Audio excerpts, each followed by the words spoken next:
aku Yazid Nasifi selaku astor dari mata kuliah PPN akan menjelaskan DPP nilai lain dan besaran tertentu. Yang pertama adalah mekanisme perhitungan PPN. Pasca Undang-Undang HPP, perhitungan PPN dibagi 3. Yang pertama adalah perhitungan umum yang diatur dalam pasal 7. Pajak terutangnya adalah tarif umum dikalikan dengan dasar pengenaan pajak. Kedua, yaitu DPP nilai lain yang diatur dalam pasal 8A, di mana pajak terutang adalah tarif umum dikalikan dengan persentase DPP. Dan yang terakhir adalah besaran tertentu yang diatur dalam pasal 9A. Untuk pajak terutangnya adalah tarif khusus dikalikan dengan dasar pengenaan pajak. Lalu dalam Undang-Undang PPN, dasar pengenaan pajak itu ada 5 hal. Yang pertama adalah harga jual, nilai penggantian, nilai impor, nilai ekspor, dan nilai lain. Sebelum Undang-Undang HPP hanya mengenai nilai lain, tetapi pasca Undang-Undang HPP dipecah, nilai lain tetap ada, tetapi diperkenalkan juga besaran tertentu. Lalu bagaimana perbedaan antara DPP nilai lain dan juga besaran tertentu? Contoh di sini masing-masing penyerahan barang kena pajak dengan nominal 1 juta. Untuk DPP nilai lain, untuk perhitungan DPP-nya adalah persentase tertentu dari DPP dikalikan dengan penyerahan sehingga mendapatkan hasil 100.000. Nah, untuk 100.000-nya ini adalah nilai DPP-nya. Sehingga untuk pajak terutang adalah 11% dikalikan 100.000 menghasilkan 11.000. Lalu perbedaan dengan besaran tertentu adalah di mana untuk besaran tertentu DPP-nya sama dengan penyerahan BKP-nya.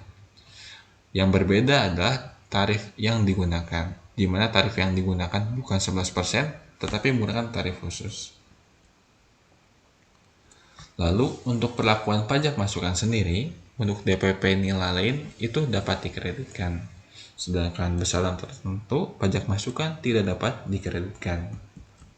Lalu di sini ada beberapa contoh terkait penggunaan DPP nilai lain. Yang pertama adalah pemakaian sendiri BKP JKP, di mana untuk DPP-nya adalah harga jual atau penggantian dikurangi dengan laba kotor.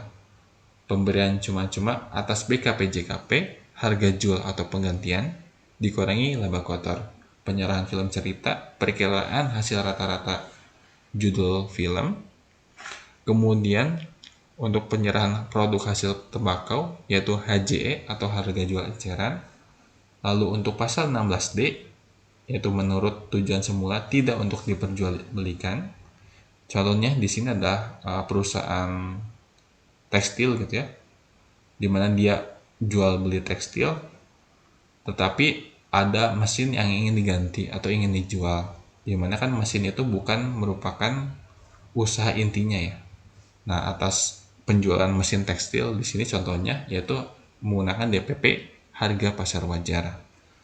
Yang selanjutnya adalah penyerahan BKP antara pusat dan cabang, yaitu menggunakan harga pokok penjualan.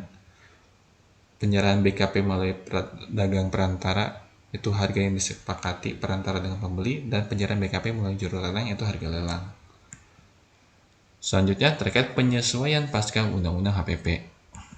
Yang pertama adalah kegiatan membangun sendiri. Untuk kegiatan membangun sendiri sebenarnya sudah diatur sejak lama, tetapi mengalami perubahan pasca Undang-Undang HPP yang tercantum dalam PMK 61 tahun 2022, di mana untuk PPN KMS adalah kegiatan membangun bangunan, baik bangunan baru maupun perluasan bangunan lama, yang dilakukan tidak dalam kegiatan usaha atau pekerjaan oleh orang pribadi atau badan yang hasilnya digunakan sendiri atau digunakan pihak lain. Jadi contoh di sini ada perusahaan yang ingin membangun pabrik untuk dilakukan kegiatan usaha. Maka atas pembangunan pabrik tersebut dikategorikan sebagai KMS. Tetapi untuk pengecualiannya adalah misal ada perusahaan developer di mana dia membangun rumah dan kemudian menjual rumah tersebut. Nah, itu dikecualikan dari pengenaan PPN KMS. Lalu untuk perlakuan pajak masukan, di mana untuk kegiatan membangun sendiri itu adalah menggunakan skema besaran tertentu, maka otomatis pajak masukannya tidak dapat dikreditkan. Tetapi kita harus melihat aturan secara menyeluruh.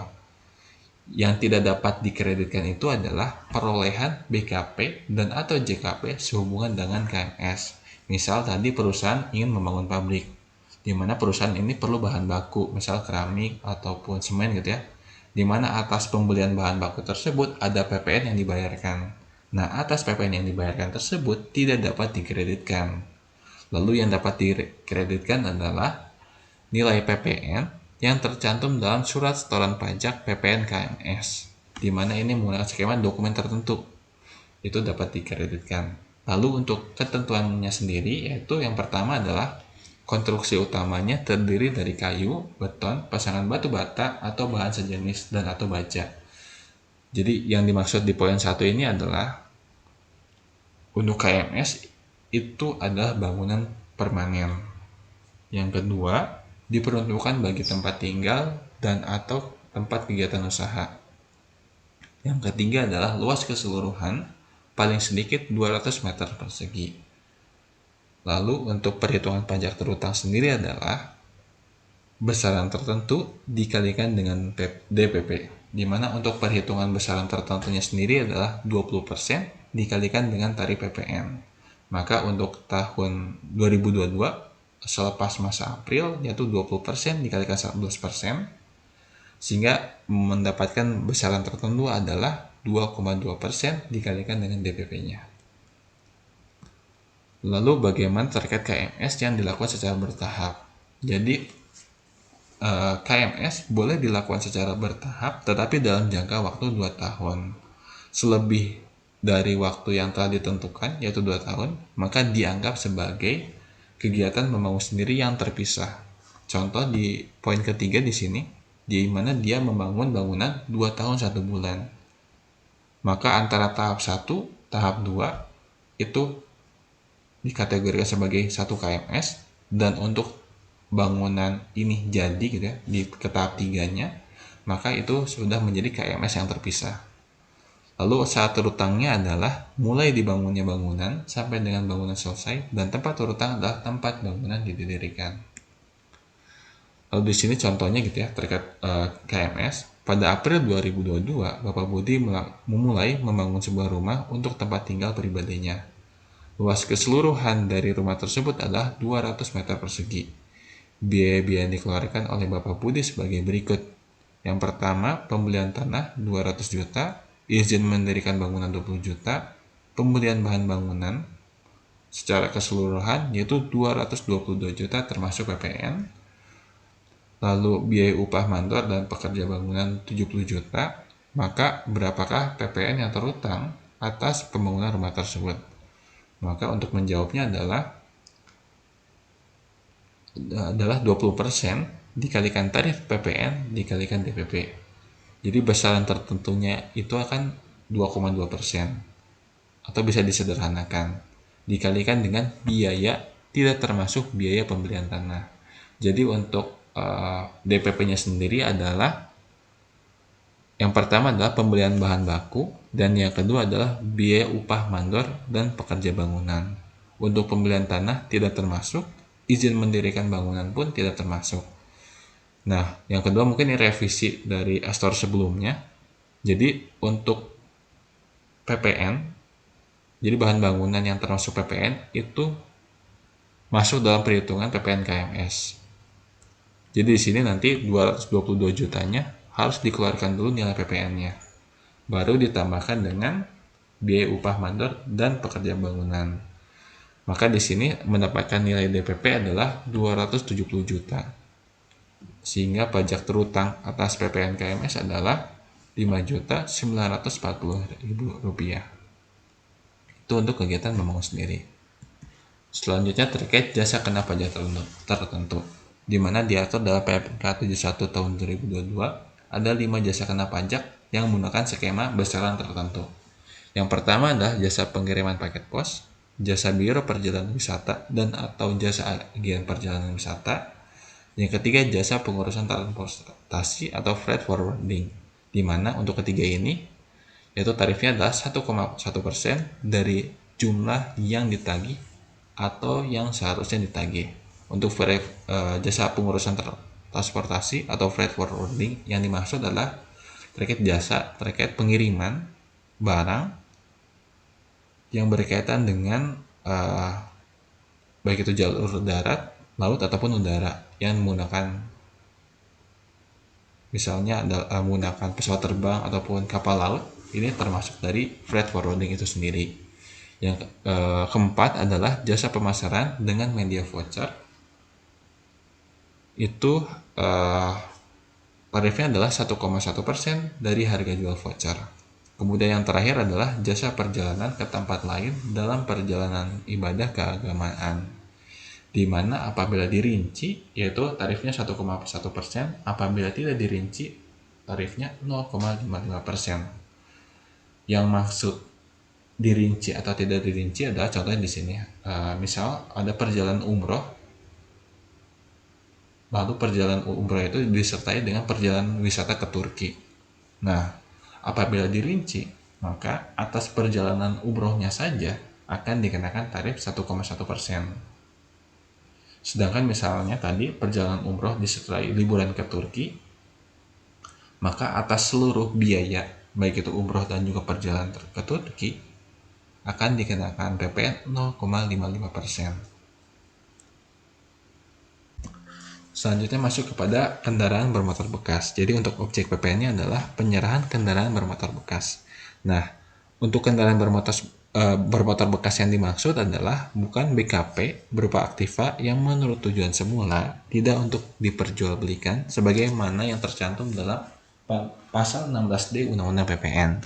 Jadi ada pertanyaan, bagaimana membedakan antara penyerahan kendaraan bermotor bekas yang dikenakan besaran tertentu dengan yang dikenakan tarif umum. Jadi untuk membedakannya adalah kita lihat dari segi bisnisnya. Apabila segi bisnisnya itu dia jual beli kendaraan bermotor bekas secara berulang gitu ya, maka itu akan dikenakan besaran tertentu. Tetapi apabila misal gitu ya, ada perusahaan dia punya kendaraan tapi kendaraan ini udah usang gitu ya, dia pengen jual, maka itu dikategorikan sebagai pasal 16D. Kenapa? Karena tadi menurut tujuan semula tidak untuk diperjualbelikan. Tujuan semulanya apa?